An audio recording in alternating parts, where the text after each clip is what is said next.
Hi, I'm Jessica Magooch, and I hate sales. No, I really hate sales. I never wanted to get into sales. I was somehow coerced into it. But I promised myself that if I was going to sell, I was not going to be one of those icky, sleazy, annoying salespeople. So I learned everything I possibly could about selling, applied it in the market to learn what worked and what didn't. And you know what I learned? None of it matters. You see, sales is so much more than learning closing techniques and consultative sales questions, overcoming objections, giving amazing presentations and storytelling and negotiating. Sales is about truly understanding who you are, understanding human behavior, sales psychology, and emotional intelligence. And when I combined all of those things, I was able to achieve massive sales success. Then I created a system so that I can train other salespeople to have the same results. Then I learned how to train trainers and sales managers until eventually I built a team for a startup from zero to over $40 million a year in annual recurring revenue, all using this exact system. It all starts with debunking some myths about what sales is and isn't, and why people really buy. This lesson in sales psychology is the foundation to all of my sales training programs.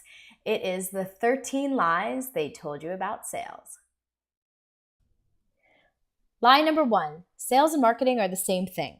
I want to start by clearly defining the difference between sales and marketing because a lot of companies consider them the same thing and expect their salespeople to do both sales and marketing at the same time. But when I was able to clearly define the difference, it made a huge difference in understanding the sales psychology in each of these phases. I define marketing as generating interest within the customer. It's establishing a need, sometimes where they didn't even know there was a need, and piquing their interest to seek a solution, preferably with you.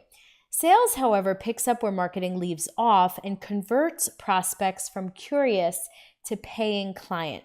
The reason why this is so important is because attempting to start the sales process or closing before the marketing phase is complete is what makes salespeople seem pushy and manipulative. It happens all the time. People start closing a customer who's not even interested or doesn't even have a problem or cares to solve a problem that they have. In other words, they have not been given permission to sell. Marketing is highly focused on the emotion of the problem, and sales is highly focused on the emotion of the solution, which are usually opposites. Understanding whether your customer is in the marketing phase or the sales phase is crucial. From my experience, the most successful sales teams are supported by amazing marketing and sales development teams who supply qualified leads so that the salespeople can start selling right away. But that's not the reality for everyone. So whether you have a marketing team behind you or not, the same is true. Knowing when you're marketing and when you're selling is crucial. There's something I call smarketing. It's a salesperson's role in marketing or smart marketing. And the more you can learn how to master both of these skills, the more successful you'll be and the more in control of your sales you'll be. Lie number 2, sales is manipulating customers into buying. All right, well, there is a difference between amateur salespeople and professional salespeople, and this is it. Amateurs see sales as a job and are in sales primarily to make money. They learn sales and sales techniques so they can manipulate customers into buying, even when it might not be the best option for them. That's not you though, right? So professionals take great pride in the career of sales, and their main intention for being in sales is to help people. For this reason, they're very careful about what companies and products they represent. They know that if they help enough people, they'll get what they want as well and achieve a real long-lasting financial success. Like any professional, they consider learning sales an ongoing process and something they can always improve. They master the skill of selling in order to help people make a decision because products never sell themselves. Line number 3, products sell themselves. There is a universal law of nature that explains exactly why products do not sell themselves. Newton explained to us in the law of motion that an object at rest will stay at rest unless acted upon by an outside force. The same is true for people. People do not want to change. I will say it again. People do not want to change. And by the way, whether you're selling direct to consumer or B2B, it's always people making the decisions and people who have to change.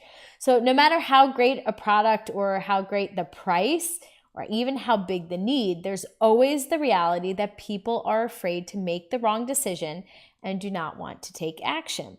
This is especially true in big purchases, but I've even been known to second guess myself at the dollar store on whether or not I need another pair of cheap sunglasses. This is where sales and marketing come in. The average person is not aware of how powerful marketing is when they buy products and services. But the reality is that many people and a lot of money go into creating a brand around all the things we buy every day. And in professional selling, it's the salesperson that really has to be the influence, an outside force to help a person make a decision and not be afraid to take action when the solution fits their needs. How exactly you move that person from rest to action, I'll share in a bit. Lie number 4, sales can't be taught. You either have it or you don't. I would argue that very few of us are born natural musicians, yet all of us, at least in the United States, learned how to play the recorder at some point in 4th grade, right? And we did it with some decent ability. So the notion that you can't teach salespeople like any other skill or craft is highly limiting to your company. Where I think this myth comes is from the challenge sales trainers and sales managers find themselves in when they experience success in sales. Then they're promoted to a training role, but haven't been given the skills to train salespeople, and they're not having much success doing so. It's baffling why you can't just give all the right words and techniques and process to someone to use the same presentations and materials and the support and everything else they need, and they still won't have the same success. But learning how to train salespeople is very different skill from learning how to sell to customers. And it's often not provided by companies when people are promoted to management. So the trainer must learn how to analyze his or her own success in a way that can be taught and replicated in others. But just like learning the recorder, sales is a skill that when broken down and learned methodically and understanding, it has much more to do with just techniques and words, but also has to do with the salesperson's mentality, intention, and work ethic, all of which can be taught. I've done it many times over and over, usually with people who have not had any sales experience whatsoever. Lie number 5, you have to be an extrovert to be good at sales. So I'm sure you've heard that listening is an important skill to develop in sales, right? You know who are naturally great listeners? Introverts. You do not have to particularly be outgoing in sales. In fact, extroverts often have to be reminded by their loving trainers to let the customers do most of the talking. The gift of gab is a blessing and a curse, but don't believe the hype. There is no one type that is good at sales. There are all kinds of customers out there, so we need all kinds of salespeople. If your sales team starts looking homogenous, you're limiting your reach with potential customers. Whether you're an introvert or extrovert, athlete, teacher, nurse, or lawyer, the skill of sales can be taught, including the skill of building relationships with complete strangers, also known as your future clients. Lie number 6, in order to sell, you have to sell your soul. People think that in order to sell something, they have to somehow compromise their core values. That, for instance, you'll have to learn how to lie, cheat, or steal in order to be successful. That could not be further from the truth. As we know from experience, people who do lie, cheat, or steal to get to the top either never get there or find only short-term success. You can get rich quick by being unscrupulous, but to experience true, long-lasting success, The only way to the top is through integrity and a genuine intention to help people. Line number 7, people buy because the salesperson demonstrated value. At first glance, you might be wondering why this is a myth. Here's where I reveal why people really buy. People do not buy because you have a great product at a great price and they have a need and see the value. Even with all these boxes checked off, people still won't buy. So why do they really buy? People make decisions first emotionally and then back them up with logic. I will repeat that because it's crucial. People make decisions first emotionally and back them up with logic. And recently, this was scientifically proven through the study of emotional intelligence. But professional salespeople have known it all along. Information literally passes through the emotional center of your brain before it hits the area of logic and reasoning. So even the most analytical person cannot avoid how their primal brain works, whether they know it or not. And most are not aware. Emotions are always involved in making decisions. If it doesn't feel good, they won't buy, even if it makes logical sense. Remember how I explained earlier that salespeople are the outside force for moving someone from rest to taking action? The way they do that is by mastering emotional intelligence, so they know what the customer needs to feel in order to move forward, and how to transfer that emotion to them. Even with all of the best intentions of helping people, they will not take action unless they feel a certain way. Primarily, they have to feel good about you, because if they don't trust you, there's no reason to believe anything you say in your presentation, and some people who are trustworthy may be unknowingly sharing signals that make the customer distrust them. With this in regard, the buyer only has one question. Why are you here? Are you here to help me or to make a sale? If you answer it correctly, you win. The second emotion they must experience is what it will feel like when they've solved the problem. This can be accomplished through storytelling, the salesperson's nature, and experiencing the product themselves. Think test drive. Yes, you must also address the logical and reasoning part of the customer, but most salespeople are already very good at that and spend a lot of time focusing on it when overall it matters the least. As Maya Angelou said, people may not remember exactly what you did or what you said, but they will always remember how you made them feel. And if you want to test whether or not this is true, call your customer 3 days after you did your demonstration and ask them any question you want. They'll likely not know the answer even if they bought. So the question you need to answer is, what does my customer need to feel in order to buy? And how can I be a representative to transfer that emotion? In this way, you can see why it is the biggest mistake for a life insurance person to emphasize the fear of dying without insurance over the serenity of having their family's future secured, or the luxury car salesperson ignoring a customer who walks in the door instead of treating them like the successful, powerful people they are or want to be perceived as. I've trained on this a lot, and there's always one person who insists they do not use emotion in a particular purchase, such as a car. They weighed out every feature and price and benefit, and they were not swayed whatsoever by the brand or how they wanted to be perceived. But even making the most logical, reasonable choice is an emotion. The customer in this case wants to feel responsible, in control, reasonable, practical, eco-conscious. Even the color, humble even the color of the car says so much about your personality.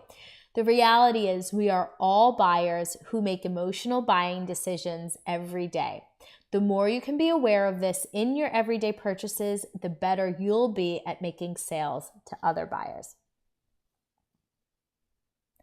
Lie number 8, sales is about creating a need and filling it.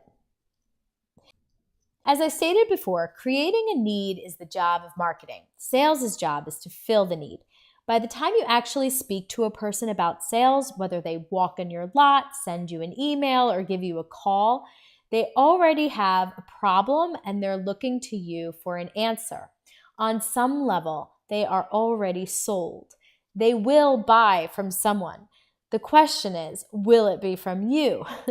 Now that you know people make decisions first emotionally and back them up with logic, you can see why we would be approaching the sale dangerously if we focused on the emotion of the problem. You don't need to take any time telling them about the problem they know they have. Imagine going to a doctor because you're afraid of a mole you have might be cancerous. The doctor proceeds to tell you all the terrible statistics about skin cancer and scolds you for being in the sun. You'd much rather him say, don't worry, we'll take care of that for you. Let us worry about it. That's the doctor you tell your friends about. They both may be great at what they do, but one understands the emotional aspect of your relationship and the other doesn't. You won't go back to the first doctor because you don't want to feel scared. You want to be put at ease. Get it? Good, because understanding this concept will change everything for you. Lie number 9. Sales is about asking really good questions to uncover needs. Look, customers are smart. They've done their research. If you have a strong relationship, there is really only one question you need to ask. How can I help you? And then shut up and listen to the answer. Most of the answers you need to know to qualify the customer will be answered by them themselves if you listen carefully. The customer will tell you exactly what they want to buy. Then your job is to sell them what they want to buy. Yes, it is that simple. Lie number 10, closing is difficult. Closing. Closing the sale is something that happens from the first moment you open the relationship. It's an entire process, not one question at the end of a presentation or demonstration. A professional sales person closes naturally with an assumed close because it's agreed to from the beginning that a decision will be made either way. We do not have to wait until the end of the sales process to find out if the customer can afford the product, if they're ready to buy, who else they're considering, if it fits their needs, or if the decision makers are there. In many cases, because the foundation is so strong and we've pre-closed the customer, they will end up selling themselves. We have sold them exactly what they want to buy and made them feel exactly how they need to feel in order to take action. And so they do. Lie number 11, referrals are not a reliable source of prospects. I believe that the traditional sales funnel is broken because it ends at closing the sale. The myth is only true if you don't have a proven process that helps referrals continually flow to you and include it in your sales process. Referrals are earned because you helped a customer solve their problem better than anyone else and because they know your relationship is much more important than you making a commission or a sale. Referrals are the reward for doing everything else right in the process, and it is the acid test of the sale. Did the customer buy because of you or in spite of you? If they bought because of you, they will be happy to refer their friends and colleagues to you. If they bought in spite of you, they will buy the product, but they will not want anyone to meet you. So Dale Carnegie did a study that showed that 91% of customers surveyed said that they would be willing to give referrals, but only 14% of salespeople asked for them. And you've probably heard that people are 10 times more likely to talk about a bad experience than a good one, right? So you can see how I'm building a case for asking for referrals as part of the sales process, planting the seeds all the way in the beginning of the relationship. You're much more likely to get referrals if you ask for them. From a business perspective, when you close a prospect, you must replace the inventory in your pipeline. You can do that by cold calling, cold emailing, and knocking on doors, but eventually you'll get burned out of that. That is hard work. Referrals and word-of-mouth marketing can be predictable and are much easier and more likely to close. Lie number 12, people always want the lowest price. Often salespeople make the excuse that they'd be better off selling their product if it was a lower price option available, or they discount the price every single time. But we all know from our own experience that we don't always buy the lowest price version of our favorite products. In fact, we often don't buy the lowest price version. For instance, I love peanut butter, but I don't buy it at the dollar store. I learned that one the hard way, and we've all had that bad experience. So if you're really the lowest priced product, it can pose a problem because you'll have to prove your value. You have to explain how you're able to make your product the lowest cost without sacrificing quality, or your customers will be suspicious, or they might doubt your credentials. Can you see how emotions are playing a role here again? That being said, there will always be price chasers seeking the lowest price. You do not want price chasers. Why? Because being the lowest price competitor is a very competitive, never-ending game that you will eventually lose. And then where do you think those price chasers will go? To the new lowest price product. As a salesperson, you probably don't have much control over the price, but as a business owner, of course, this takes into account your market research and what the budgets of your ideal customers are. Line number 13, sales is hard. Here is why sales is hard. Sales is hard because of those voices in your head that are saying, shut up, you're an idiot, when you find yourself in a selling situation. Sales is hard because people say no to you, or rather, it's your interpretation of the word no that makes it so difficult. No means you suck, you're annoying, you're fat, you're ugly, stupid, etc. To all of us, no means so much more than no thanks. Sales is hard because manipulating people goes against your core values, and in order to really do it well, you have to master 50 or more techniques to get through every situation or objection. So yes, sales can be hard if you're trying to technique your way through it, not honoring your core values or getting tripped up by the tapes in your head that you don't yet know how to control. However, sales is easy when you believe fully in the value that your product or service brings, even with its flaws. Sales is easy when you truly understand your customer and are there to help the customer and not yourself. Sales is easy when you don't have to worry about making quota or when the next sale is coming in. Sales is easy when you have so many people asking you to help them that you never have to cold call again. Sales is easy when you never take the word no personally. Sales is easy when you don't believe the lies you've been told. So you might ask, Jessica, if sales is so easy, then why must it be learned?